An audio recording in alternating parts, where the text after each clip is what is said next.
other than that, we're good. If there's any other cleaning up in the area or other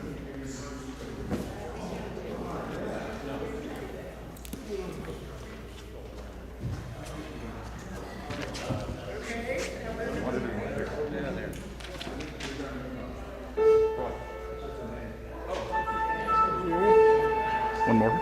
No, you can't have one. Oh, I got 50 cents. Oh, well, okay, you can have one. Thank you, sir. Good morning, Terry. Happy New Year, my dear. How are you? I think I'm all right. What do you mean?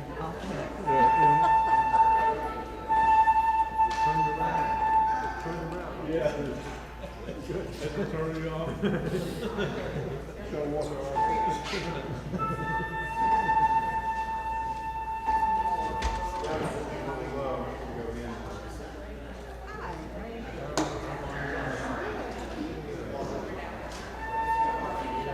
I'm doing okay. Even now, again.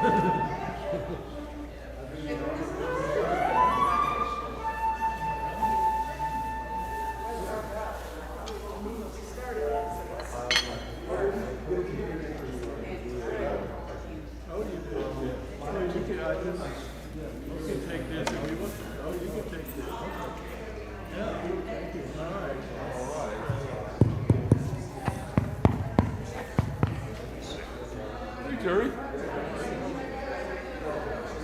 how are you?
yeah.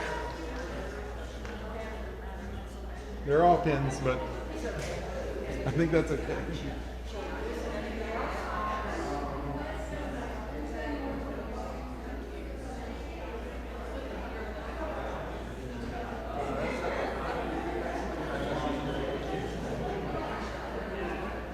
That is beautiful. Isn't it wonderful? It looks like this building was built so that it was supposed to be there, just the way it was. Imagine that, Bill. It's But just, we've come through a tough time and now now we're bringing it. you don't know what's in it.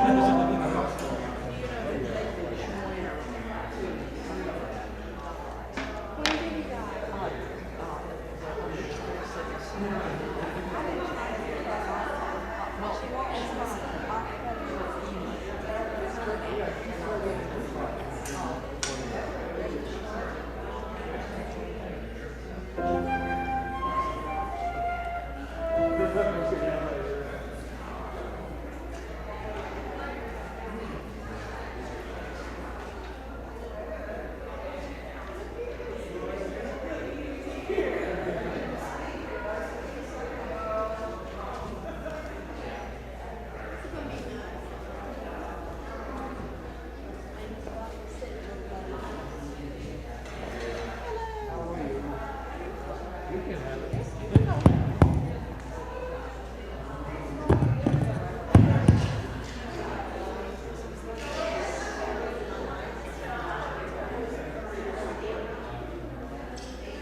I've said myself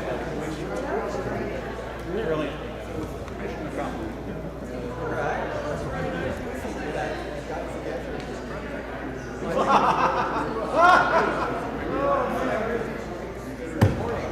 I guess I do. We'll take that.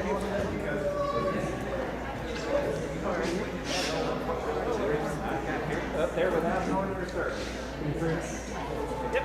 Sorry, buggy. The simple gifts got out of the program. I missed it. Let's see, where was it? It was gonna be right before Joy's even sermon after Sunday worship. Let's see. Well, we're gonna sing it. Yeah. Yeah, and it's just one. I'll introduce it. What number is it? Number 16. Okay. Those lights look great. And if for whatever reason I forget, let's just move. Okay. It'll just be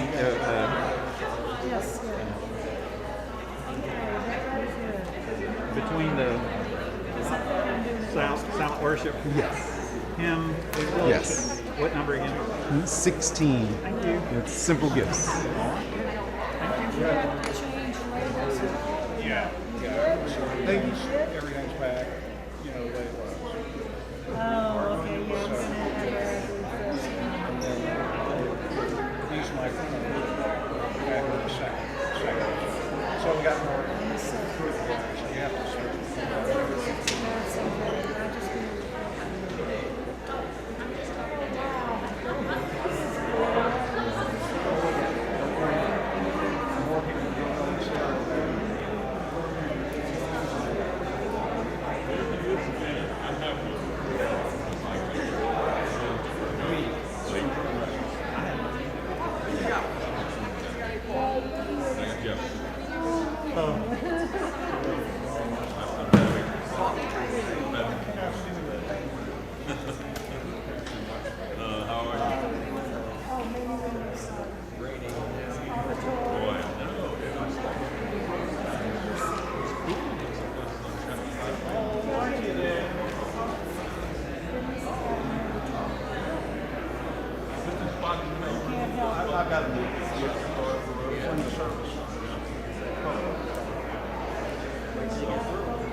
Right, exactly. Yeah. Oh well. Mm-hmm. A lot of stuff back there, not too much stuff up here. All right, big boy.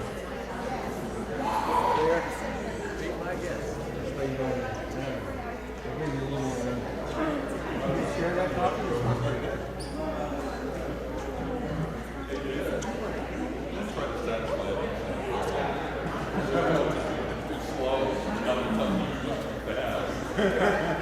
Go to your authoritarian meeting.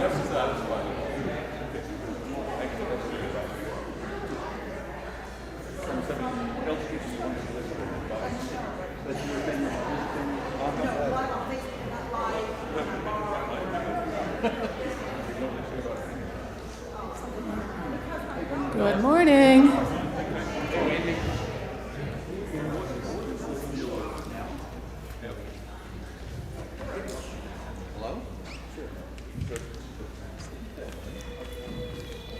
Have you noticed anything different?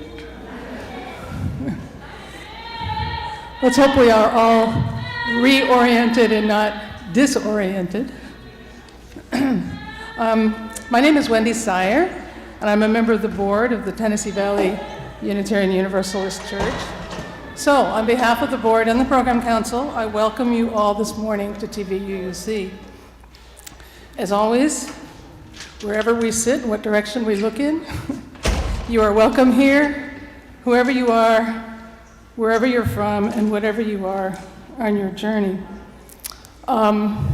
Church would like to make a special thank you to Will Dunklin, who organized turning around of the chairs. That sounds simple, but I gather that it's not.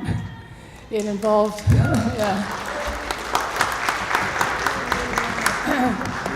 He was helped by Bill Dabbs and John Montgomery. One change that you may not notice, so I'll tell you about it, there are now more cameras. I think there are 3 cameras now. When that means that wherever you're sitting, you can be seen by some camera. So if you're really camera shy, you can sit in the E.E. Cummings room, this little room back here, or in the Lizzie Crozier-French room where they're streaming the service. If you're new to this church and would like more information about TVUC, and you didn't have a chance to check in at the welcome table, we ask if you want more information, fill out a visitor information card. Hopefully there was one on a chair in front of you in the little pocket, if it didn't get misplaced in the move. Fill that out with your name and phone number, email contact information, and somebody will get in touch with you. Put it in the collection plate when the collection plate goes around. We also urge newcomers to come to the fellowship hall and talk to people. Grab somebody, don't be shy. Say, I'm new, somebody talk to me. Or talk to me, since I'll be in there. If you are new, or not new, if you're interested in more information about the religious, not education, religious exploration, I know, sorry, they changed. RE program is a religious exploration program. There's an information table out in the lobby. The kids will be leaving at some point during the service. So if you're new and you want to take your kids into the RE program for today, Casey Roach Davis and Denise Coleman will be at the table. You can stop and talk to them. Or any day, on any Sunday, there will be, the information table will be out there. COVID protocols have not changed. Fortunately, the risk level is still low, so that means that masks are optional. If you are still a little bit nervous, though, we have 2 spaces where masks are required, and that is during the service, the Lizzie Crozier-French room right inside the front door. You can watch the service being streamed. Everybody needs to wear a mask. Also in room A, down in the RE wing, it's also streamed in there. That's a good place for children. The children under 2 do not need to wear masks, but other people will have masks required. So we have several options. Okay, we have an announcement, a request, I think, from Frony.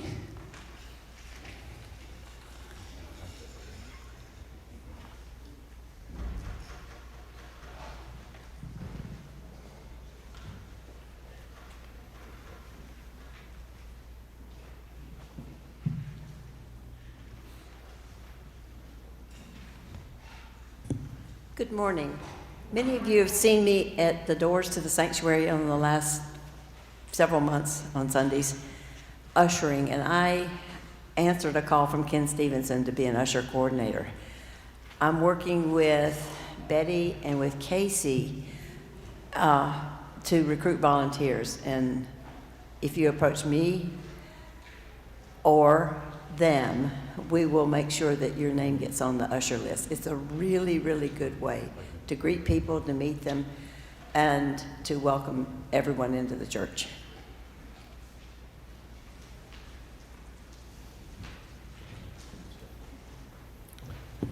Frony mentioned Casey Clark and Betty Kidd, who are, in my mind, superheroes. They're working really hard to get us all connected. The 2 years of pandemic shutdown wreaked a little havoc in connections, I think. So they've made January, declared January Let's Connect month, and they're going to tell you what's going on right now.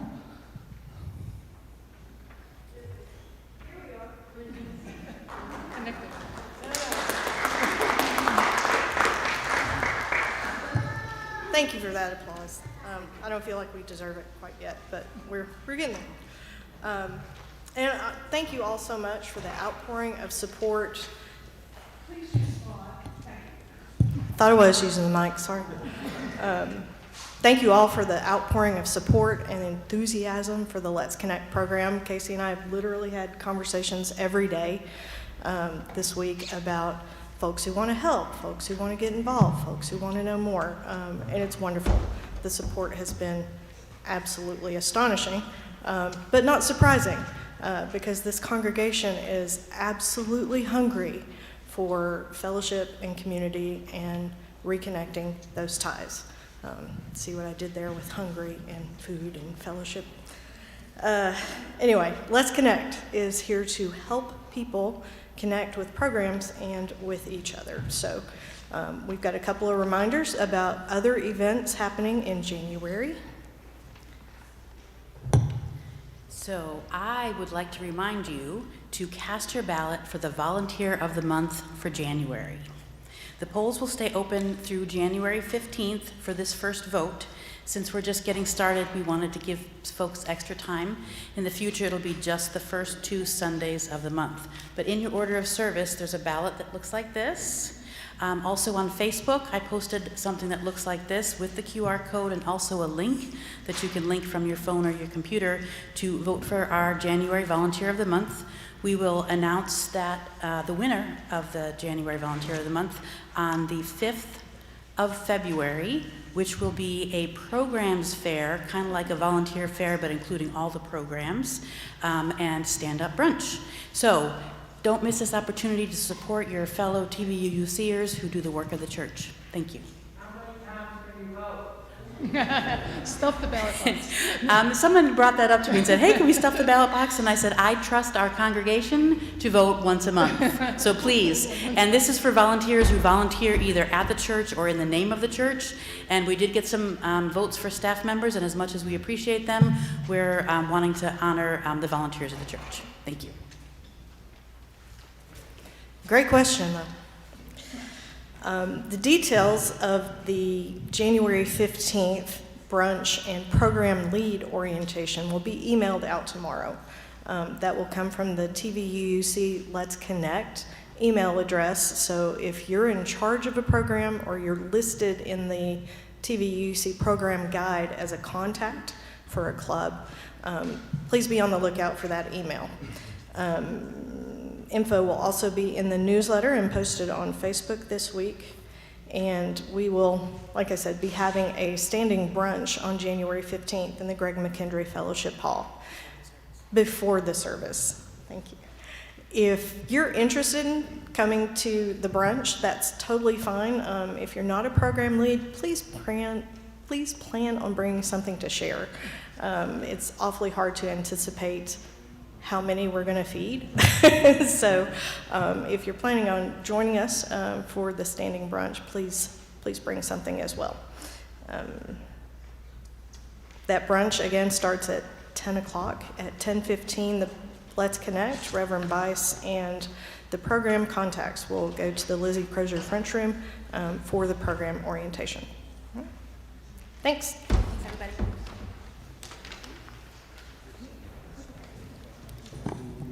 I mentioned Bill Dabbs earlier. I think he is our sound guy for the day, and he's got something to tell you.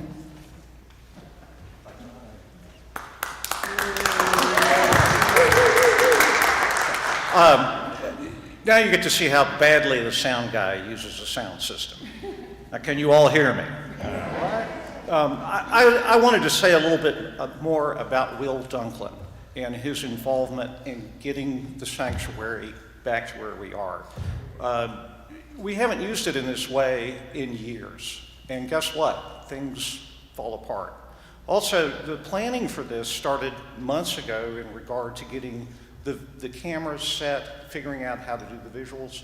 Will spent an enormous amount of time and attention to detail and creativity and leadership in doing that. We owe him a great deal of thanks. And it really, I know most people don't realize how much work goes on behind the scenes around here. It was a lot more than just turning the seats around. Anyway, I just wanted to say that I felt very honored to get to work with Will on that. And if you see him, you know, give him a big thanks because he deserves it. Also, regarding the sound system and volunteers, a number of you have volunteered, and I have not gotten back with you. In large part because I was waiting until we got the sanctuary turned around because it involved making a lot of changes to the way we do sound and getting everything going. But I wanted to make sure that all those people that have volunteered know I haven't forgotten you. We'll be getting with you to do some training soon. If you're interested in helping out with doing sound on Sunday morning, or special events and things like that, please let me know. Thanks so much.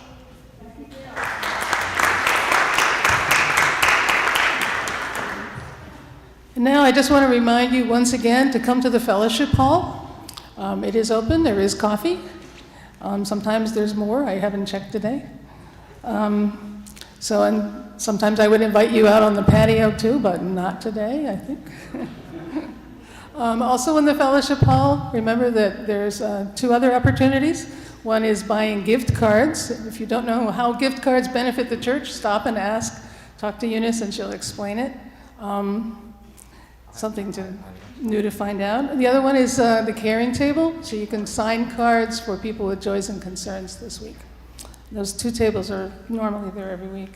Also, if you have any questions or suggestions for the board, stop me. I'll be in the fellowship hall afterwards, so grab me and I'd love to chat, hear what you're thinking. And now, remember to turn off or silence any electronic devices you have. I see a comment from John Montgomery, who's the other person I mentioned earlier.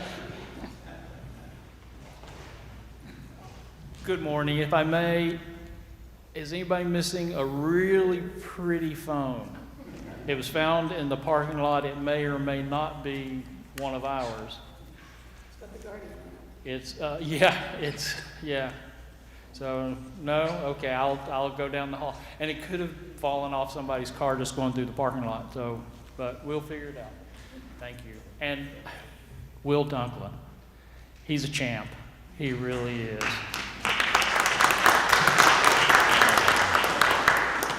His institutional knowledge is worth a fortune. It really is. And I just appreciate that he's willing to come in on his days off, and et cetera, and help set all this up. If you only knew. Thank you. And thanks again to John Montgomery, who works behind the scenes all the time, doing many things that you're not aware of, keeping the building going. So thanks.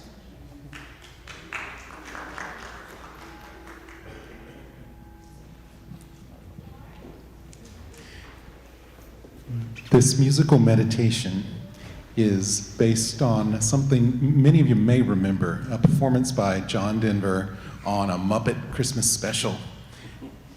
But we're also going to be using it as our chalice lighting. So as Becky and I play through this meditation, read through the chalice lighting text. And then when we get to sing the chalice lighting a little bit later, the choir will lead you through it.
Good morning.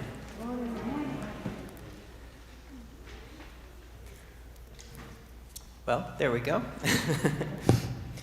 I just want to take a moment for those who have gathered here in the sanctuary. It's good to be here together, but I also want to acknowledge the dozens of people who join us every Sunday morning. So if we can turn to that camera with the red light, and if everybody can just wave to everybody who's joining us, who's not able to make it in this morning, either because of weather or illness or personal disability. This morning's opening words come from a poem by Denise Levertov called For the New Year, 1981. So it's a bit dated. I have a small grain of hope. Can you see it? Maybe. One small crystal that gleams, clear colors when you hold it up to the light out of transparency. But I need more.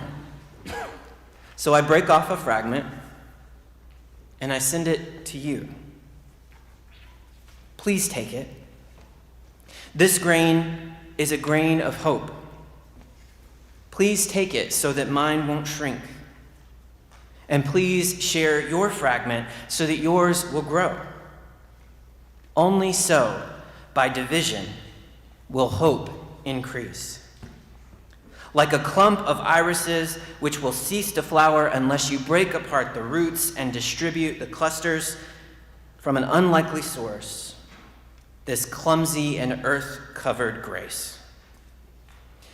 This morning, in this new year, let us break off our fragments of hope and share them with one another. Come, let us worship together.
Together in our opening hymn, 142 in the gray hymnal, Let There Be Light. Let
Once upon a time, there was a man who had a magic hat.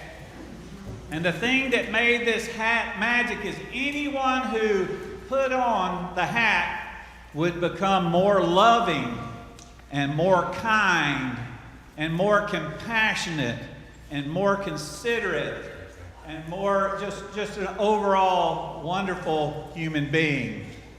And so the man who had this hat, people loved him. They just thought it was wonderful. And he would walk around the city and people would just be kind to him. He had so many different friends. And one day somebody got jealous of him. Jealous that he had a magic hat. And so this very kind of angry and very kind of bitter person decided to trick him. He took the magic hat and he found 3 other hats that were identical. And the man, when he went to sleep one night, he set down his hat and the other man snuck in and he mixed together these other hats that weren't really magic. And he mixed them all up, so the next day the man woke up and said, "Which one is the real magic hat?" He looked them over and they all looked exactly the same. They looked identical to each other. But then he finally decided, I think the real magic hat is the one that if you put it on, it makes you more loving and more kind and more compassionate and more forgiving and just a more overall good human being.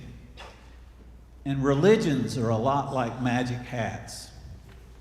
If you meet someone who is loving and kind and considerate, chances are they've found the right religion.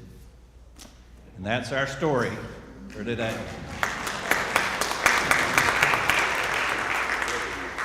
Now our kids will be going to the classroom.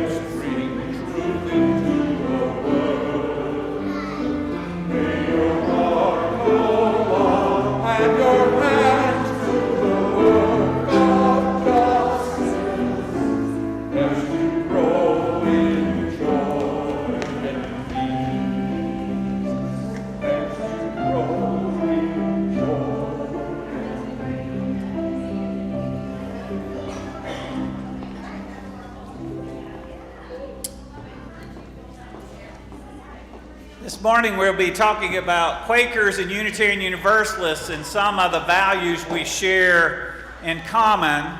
And a lot of attention has been focused on the Capitol this week, and I'm going to talk about something completely different about our Capitol. If you go to the Capitol building, you will see a statue of Lucretia Mott, who is a Quaker who loved to preach in Unitarian churches. In fact, this collection of her speeches, a lot of them are in Unitarian churches. And in that age, women weren't often let to speak in the pulpits. It was an age of intense patriarchy. So Lucretia Mott, when she found a Unitarian church, she knew she had found a place where she could preach. Another person in that statue right next to her is Susan B. Anthony, who grew up Quaker, but joined the Unitarian Church in Rochester, New York, but never ceased to consider herself. She was kind of a Quaker Unitarian. And then Elizabeth Cady Stanton, who read a lot of Emerson in her research about women's rights and spirituality. So there in the area of the Capitol, you have an outward and visible symbol, the Quakers might say, of the connections of Quakerism and Unitarian Universalism. So I wanted to read you these words by Lucretia Mott, which were spoken in 1873. Give you an example of her commitment to the widest possible understanding of free religion. She said to a gathering of people of many different faiths, "Therefore I say, preach your truth. Let it go forth, and you will find without any notable miracle as of old, that everyone will speak in their own tongue in which they were born. And I will say that if these pure principles have their place in us and are brought forth by faithfulness, by obedience into practice, the difficulties and doubts that we may have to surmount will be easily conquered. There will be a power higher than these. Let it be called the Great Spirit of the Indian, the Quaker inward light, the Blessed Mary, Mother of Jesus of Catholics, or Brahma, the Hindus' god. They will all be one, and there will come to be such a faith and such liberty as shall redeem the world."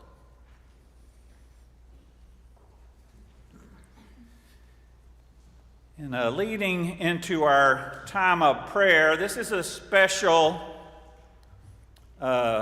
day. This is the 25th anniversary, or the closest Sunday to it, of us being in this building. And anybody who knows, it was, I know from personal experience that one day when I was religious education director in the RE program in the other building down the street, there was one day a young woman in a wheelchair came, and her classroom was not handicap accessible. But we, being Unitarians, quickly moved and changed classes without any backlash of any kind. Changed classrooms. And if you know anything about church, asking people to change classrooms can be a real stickler. Changed classrooms and made sure that she could participate in our program, and she did throughout her, coming as a young woman and through her high school years. But this building means we don't have to do that. This building was created to be an accessible and just place for us to worship. So on the 25th anniversary, is there anybody who was on the board at any time during the planning process or the construction process? If so, please stand as you are willing and able. All right.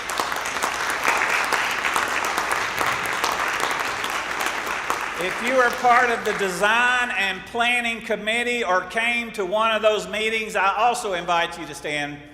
Remain standing, everybody, from the beginning to end. If you are one of the fundraisers who ask people for money, I invite you to stand and be recognized. If you sat through a very, very, very long meeting where lots of details were covered, I invite you to stand. If you moved furniture and did the heavy lifting of moving a whole church down the road to this building, I invite you to stand.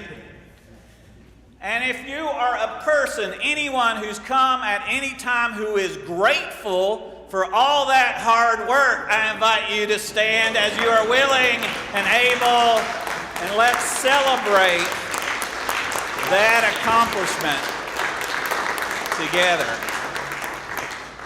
All right, you may be seated. This is a prayer for the dedication, and I will say rededication, of a meeting house.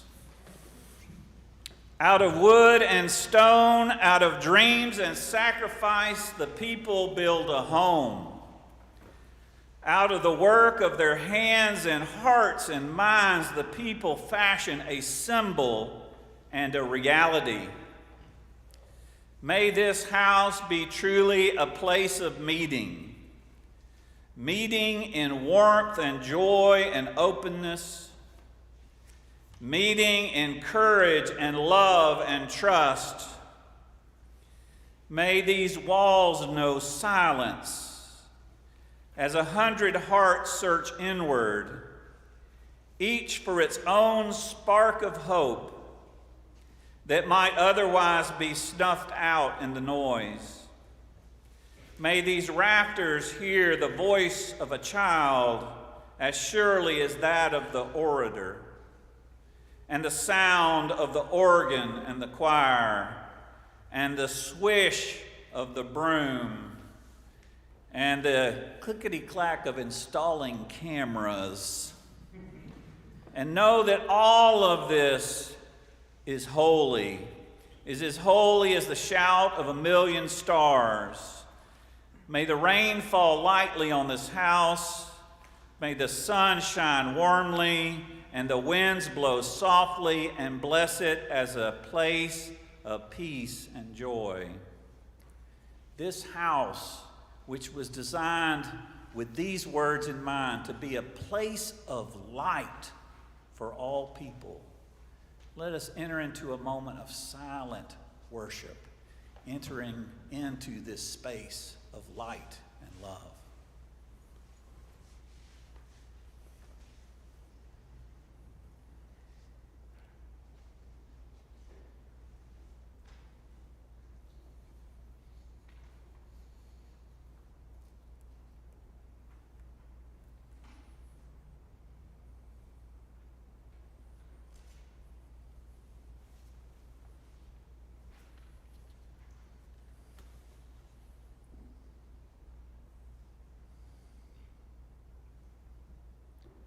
Amen. It's not in your order of service, but I would invite you to join together in singing hymn 16. 'Tis a gift to be simple. Rise in body or spirit.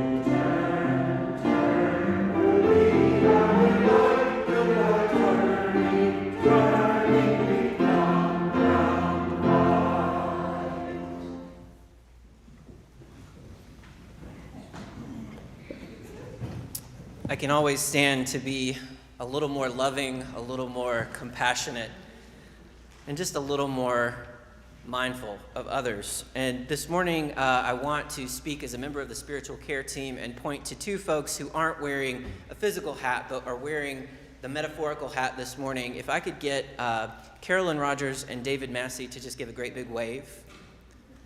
These are our volunteers this morning who are running it's not really our first Sunday listening booths, but because of the new year, we're having them on the second Sunday, but then after this, they'll be on the first Sunday. It's a chance for just a time to talk to somebody, grab a cup of coffee, and sit down and just talk to somebody about anything and everything that might be on your heart or mind. So that is a service that is available to anybody here this morning. And for those who are not able to participate in the listening booth this morning, we also host the spiritual care line, or the pastoral care line. That number is in the order of service. If you want to write it down now, it's 865-297-3155. If you want to click back and write that number down if you're watching online.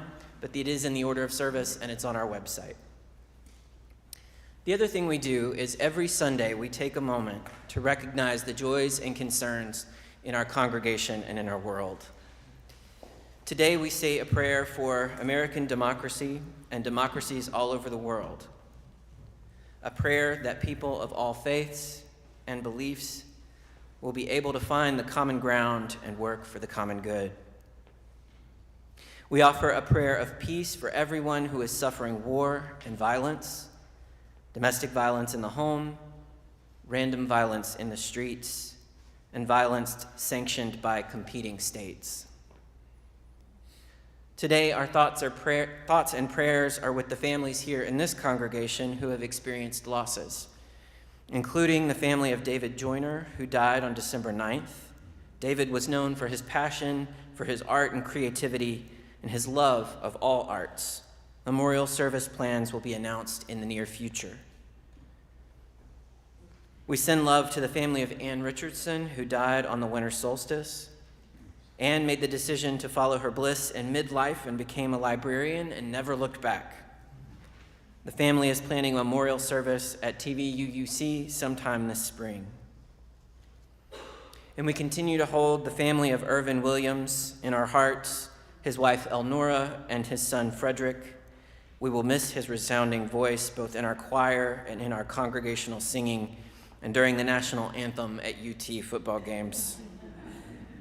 Visitation for the Williams family will be on Friday, this coming Friday, January 13th, from 5:30 to 7:30 p.m. at Jarnigan & Sons Mortuary on Martin Luther King Jr. Avenue. Those details are at the caring table if you want to grab those on your way out. And a memorial service will be held at Tennessee Valley here on Saturday, January 14th at 2 p.m. For these joys and concerns which have been spoken, and for all that remain unspoken, we send our love and light into the world, and I invite you all to join me in singing our affirmation hymn, Sending You Light. The words are printed in your order of service.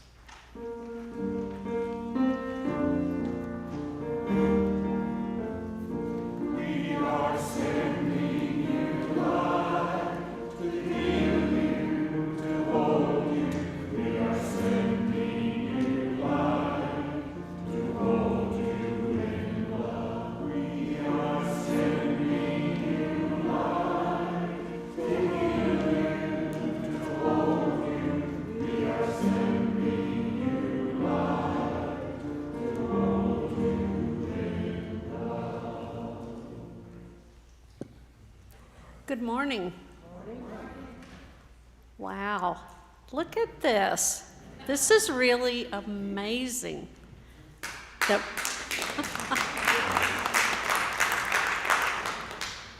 You've all heard all the people that helped put this together. So I'm not going to go into any of that, but I want to just say, today is a Generosity Sunday. If there's any day that you need to feel generous, it should be today.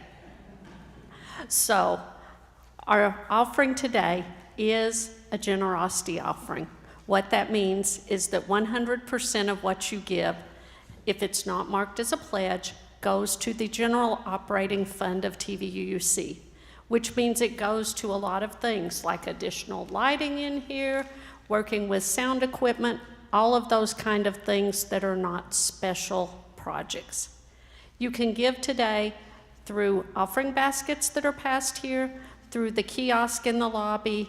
You can text give, whether you're here in the building or watching online, to the number 73256. Type in TVUUC and the amount that you would like to give. Or you can log in to your Realm account, give that way. You can also, if you're watching the service online, there should be a bar or a button that says give. Press the button and give. Thank you so much for being with us. This offertory song has a refrain that repeats over and over, and the text is, many windows, one light, many waters, one sea, all lifted hearts are free. Feel free to sing along every time we sing this.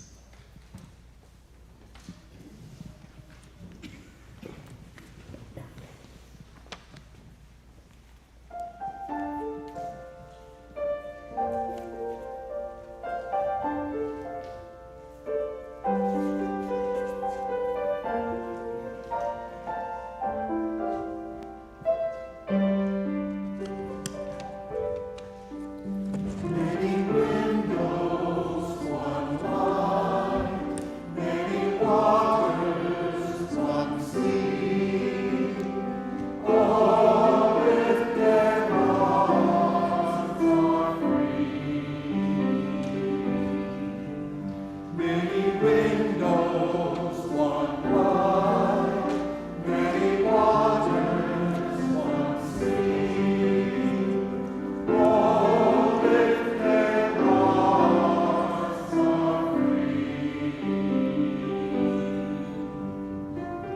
In the Talmud of the Jewish tradition, the sage Hillel said, "What is hateful to you, do not do to others. This is the whole of the law. All the rest is commentary." In the Hindu legend of the Mahabharata, the divine Krishna declared, "This is the sum of duty. Do nothing unto others which would cause you pain, if done to you." It is written, it is taught, may it be so.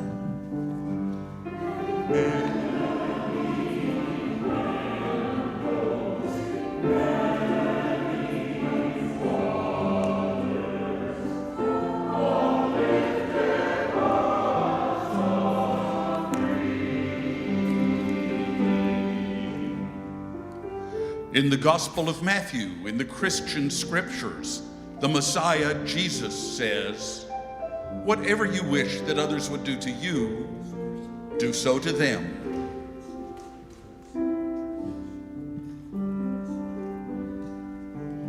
In the Buddhist text of the Udana-Varga, the student is urged, "Hurt not others in ways that you yourself would find hurtful."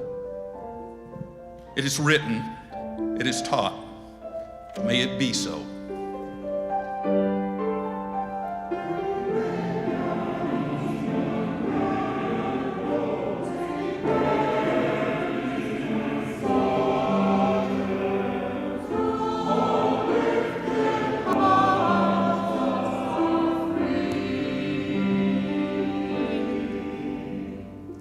In the Muslim hadith of Al-Nawawi, the Prophet Muhammad teaches, "No one of you is a believer until he desires for his brother that which he desires for himself." In the Taishang treatise of Taoism, the seeker is instructed, "Regard your neighbor's gain as your gain, and your neighbor's loss as your own loss." It is written, it is taught, may it be so.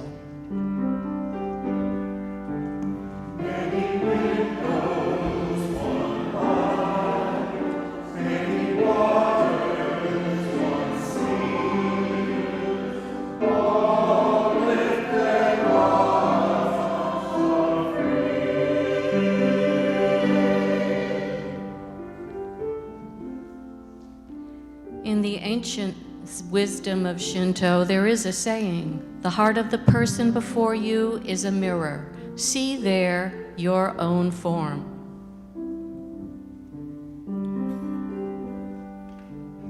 The Oglala Lakota spiritual leader Black Elk wrote, "All things are our relatives. What we do to everything, we do to ourselves."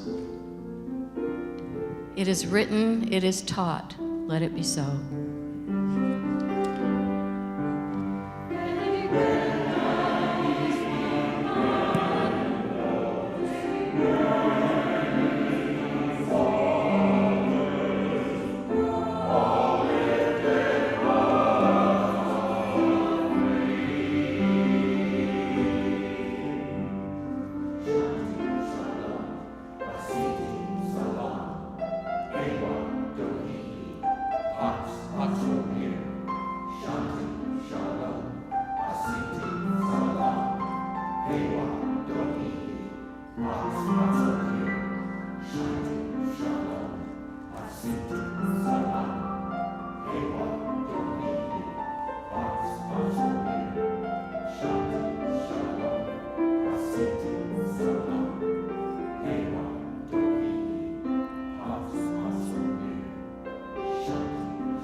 Although I'm a Unitarian Universalist minister, I studied for the ministry at a Quaker school, the Earlham School of Religion in Richmond, Indiana.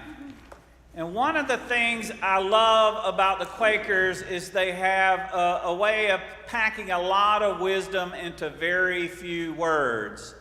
They have a gift for making these simple, succinct, and powerful statements which can stand in contrast to a certain Unitarian Universalist tendency to be a little bit verbose. Amen. Quakers and Unitarian Universalists have a lot of shared values, and yet sometimes the Quakers have found a way to condense this wisdom into some shorter and simpler and easier to digest statements. So in the spirit of, I don't know if you've ever been on a trip and bought one of those foreign phrase books, a Spanish phrase book or a Hindi phrase book. It's a very popular tradition among travelers. In the spirit of those very popular phrase books, I would like to offer this morning a Quaker phrase book for Unitarian Universalists, which is to say I want to offer Quaker phrases that help express Unitarian Universalist values. Let me give you an example. In the 17th century, George Fox was in the habit of interrupting other people's worship services and questioning the preachers. And one time he did this at the Ulverston Steeple House, and he said to the preacher, "You say Christ saith this, and the apostles saith that, but what canst thou say? Are you not a child of the light? Do you not walk in the light? What you speak, is it not inwardly from God?" And I mention this statement because if you know anything about Unitarian Universalist history, you know that Ralph Waldo Emerson took 19 pages to say the exact same thing in the Harvard Divinity School address. Don't get me wrong, I love Emerson and I love the Harvard Divinity School address, but succinct it isn't. What both Fox and Emerson are saying to us is that spirituality can never be a second-hand experience. We can't say Buddha said this or Lao Tzu said that unless there's something we can say ourselves. We must speak from our own depths. We must speak from our own experience, from our own inward life. And someone else's words can be helpful, but only in so much as they resonate with our own inner life. So that Quaker phrase that George Fox used at the Ulverston Steeple House, I recommend to you in case anyone ever knocks on your door to share their faith or seems overly aggressive in their proselytizing their religion to you in an overly scripted way. You can say to that person, "You say your religion says this, and your church says that, but what can you say? What can you say from your own experience? What can you tell me about your own spiritual journey? Tell me about that." One of the reasons I like so many Quaker phrases because they do resonate with my inner life. They do speak to my condition. For instance, one of the phrase that all Quakers can agree on.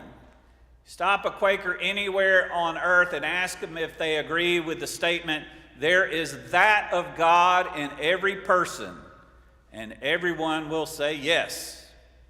There is that of God in every person. Every Quaker can agree on that. They just can't agree on what that is. But that statement resonates with some of the sermons of the early Unitarians and Universalists. And the language they used was, "There is a divine spark in every person. There is a divine principle in every person. There is a divine law in every person. The problem is these succinct sentences are often buried in what are very lengthy sermons, so they can seem like a needle in a haystack. Today we might adapt some of that old language by saying there is something worthy of reverence in everyone we meet. There is something worthy of respect in every person we encounter, those we know and those we don't know. I've been known to amend that simple Quaker phrase by saying there is that of God in every person, although it might not be readily apparent. But the challenge is to keep looking for it, even if it's in someone we can't quite see it yet. And by so doing, we are living into a fundamental Unitarian Universalist principle. We are affirming the worth and dignity of every person we encounter. Another helpful Quaker phrase I like, and you'll hear it brought out in situations where there are many different points of view. The Quakers say, we all have a measure of the light. None of us has all the truth. None of us has all the light. But every single one of us, it's in every single one of us to be wise. Every one of us has a measure of that light. Of course, it shines more brightly in some. A Quaker Christian once said, we all have a measure of that light which Christ had without measure. And a Buddhist might say the same thing of Buddha. But what's important is that we all have a measure of that light. One of the things that Unitarian and Universalists have in common is not all Quakers are Christian. It is possible to be a Quaker Christian or a Quaker Buddhist or a Quaker humanist or a Quaker Hindu. Every one of us has a measure of the light. There's an old Quaker song written before gender-inclusive language emerged as a concern, and I have to keep the old language, otherwise it doesn't rhyme, but I invite you to translate it. There's a light that was shining when the world began, and a light that is shining in the heart of a man. There's a light that is shining in the Turk and the Jew. There's a light that is shining, friend, in me and you. The light shines in all of us, Jewish, Christian, Muslim. The light shines in everyone, believers and unbelievers, people who are religious and people who have no religion at all.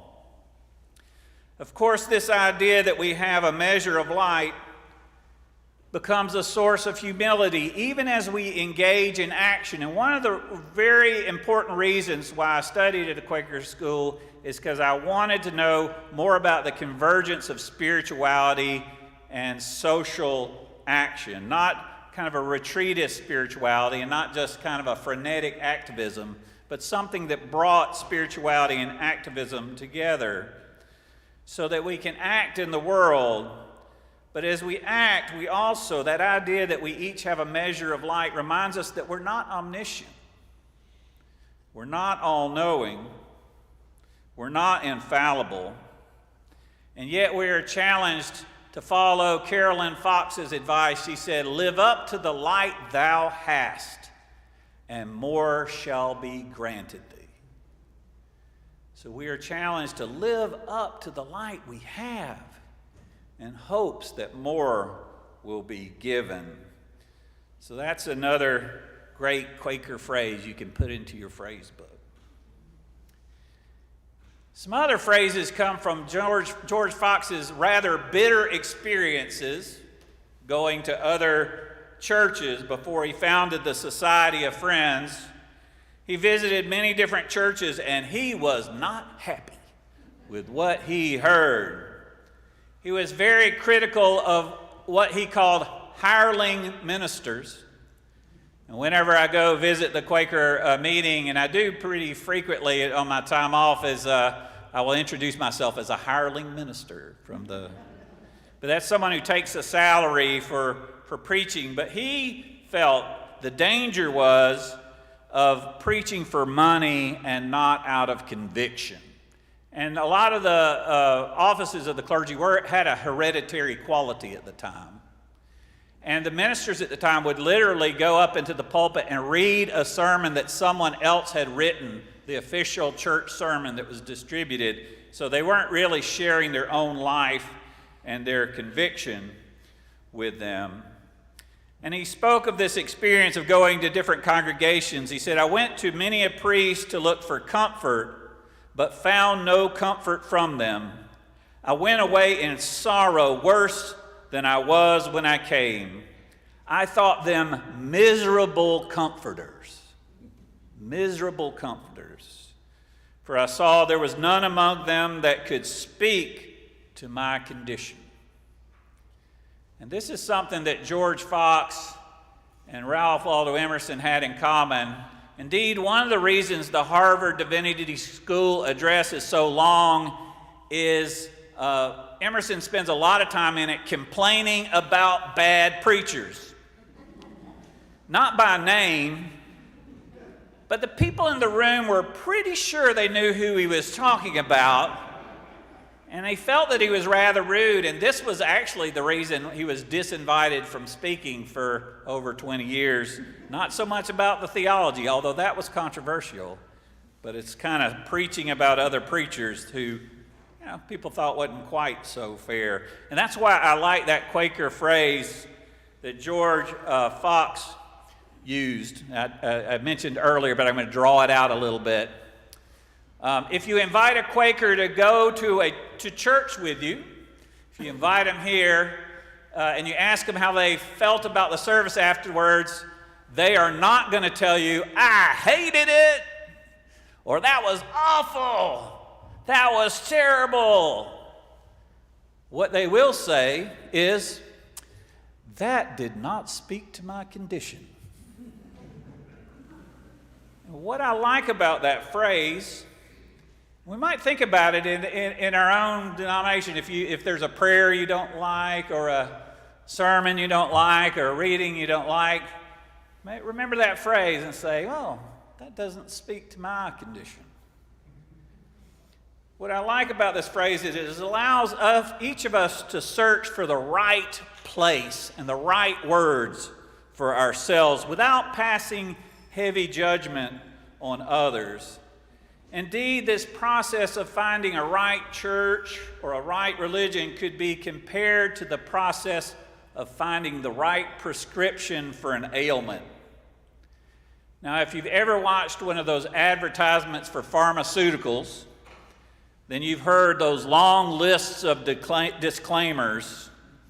Side effects may include nausea, vomiting, dizziness, swelling, joint inflammation, mood changes, high blood pressure, hallucinations, etc., etc. Goes on. Sometimes the disclaimers are longer than the commercial. In other words, spiritually speaking, the medicine that offers healing to one person might be harmful to another. And the ministry that is life-giving to one person might be deadly to another person. So each one of us needs to seek and find the ministry and the message that speaks to our condition. And this is one of the meanings of the word universalism.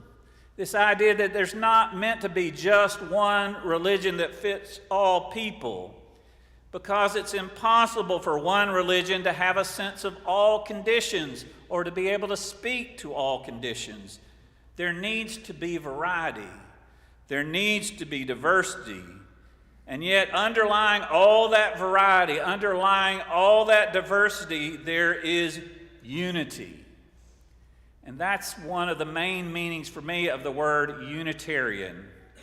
Underlying all the variety, underlying all the diversity, there is unity.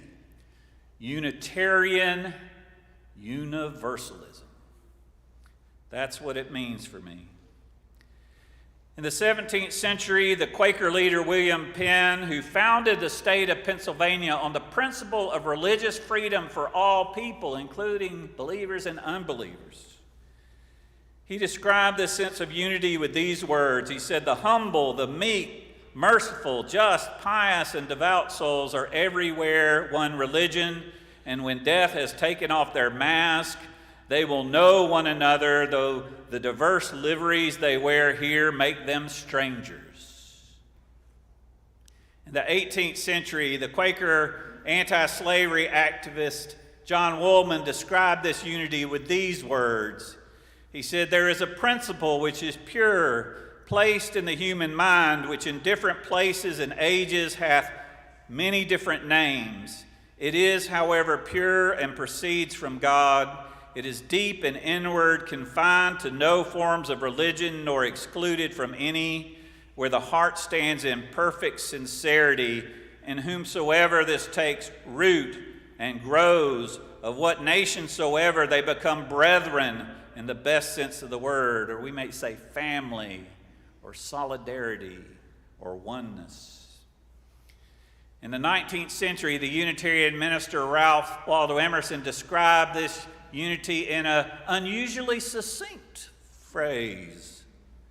He said, "There is a principle which is the basis of all things, which all speech aims to say, and all actions to evolve, a simple, quiet, undescribed, and indescribable presence dwelling very peacefully in us, our rightful Lord.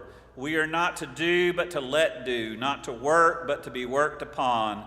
And to this homage there is consent of all thoughtful people in all ages and in all conditions." Of course, I know what you may be thinking. You may be thinking, "You say George Fox saith this, and William Penn saith that, and Lucretia Mott saith this, but what canst thou say?" Well, that's a good question, and let me tell you. When I decided, I was religious education director in the old building down the street, I decided to study for the Unitarian Universalist ministry in a Quaker school, and one of the members of the church at the time, of blessed memory, Becky Till, came up to me and said, "Chris, you don't let them turn you into a Quaker." To which Wade Till, her husband, also a blessed memory, chimed in, "Don't worry, Becky. Chris is too loud to be a Quaker." Amen. And I am too loud to be a Quaker. A little bit too talkative, a little bit too verbose. But I also appreciate silence. And indeed, every time I go to a Quaker meeting, if you've ever been to one, the primary mode is silence. That's what you're going to experience when you walk into a room of stillness and quiet. And the goal of the silence is for each one of us to encounter the inward teacher, the wisdom within us that bubbles up to the surface. And I can testify from my own experience that the practice of silent worship can be very powerful indeed. I'm reminded of the story of a diplomat. Someone described him as someone who could speak 5 different languages and could be silent in each of them. So silence. A Native American leader came up to John Woolman after a experience of silent worship, and he said, "I love to feel where words come from. I love to feel where words come from." So let's end this sermon with a moment of silence. Let's end this sermon by experiencing that place where words come from. Let's enter into silence into this sanctuary, 25 years old, that was designed to be a place of light for all people. So let's enter into the light and enter into the silence. And remember that the most important phrase in any Quaker phrase book will always have to be silence. So let us enter into the silence.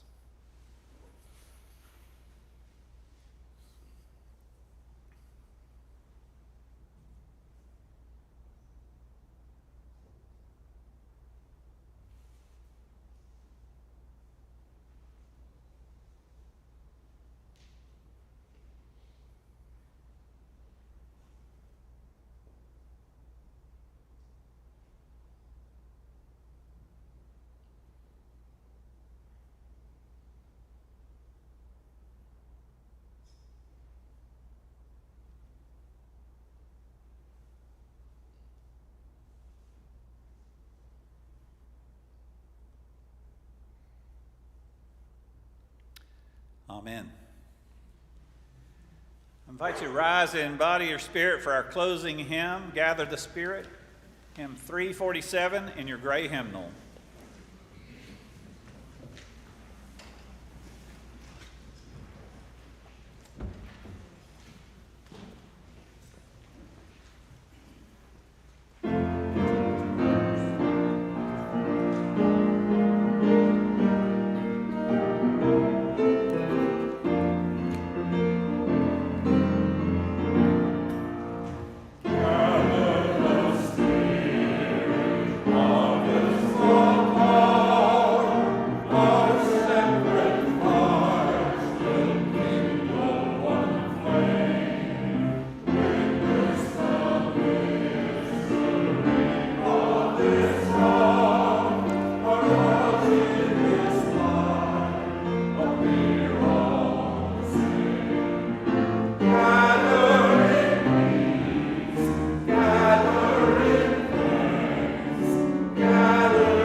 Church, the world awaits your liberating ministry. Go forward in the power of love, proclaim the truth that makes us free.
What was that little we can do with the lights? You know?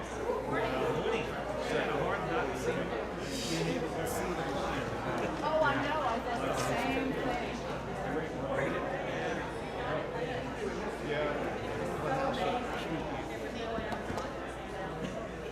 Probably ought to get one over on the other microphone. Ought to get a light aimed over the other microphone. When Chris went over there and put on his silver hat, you couldn't see him in the dark. Whatever.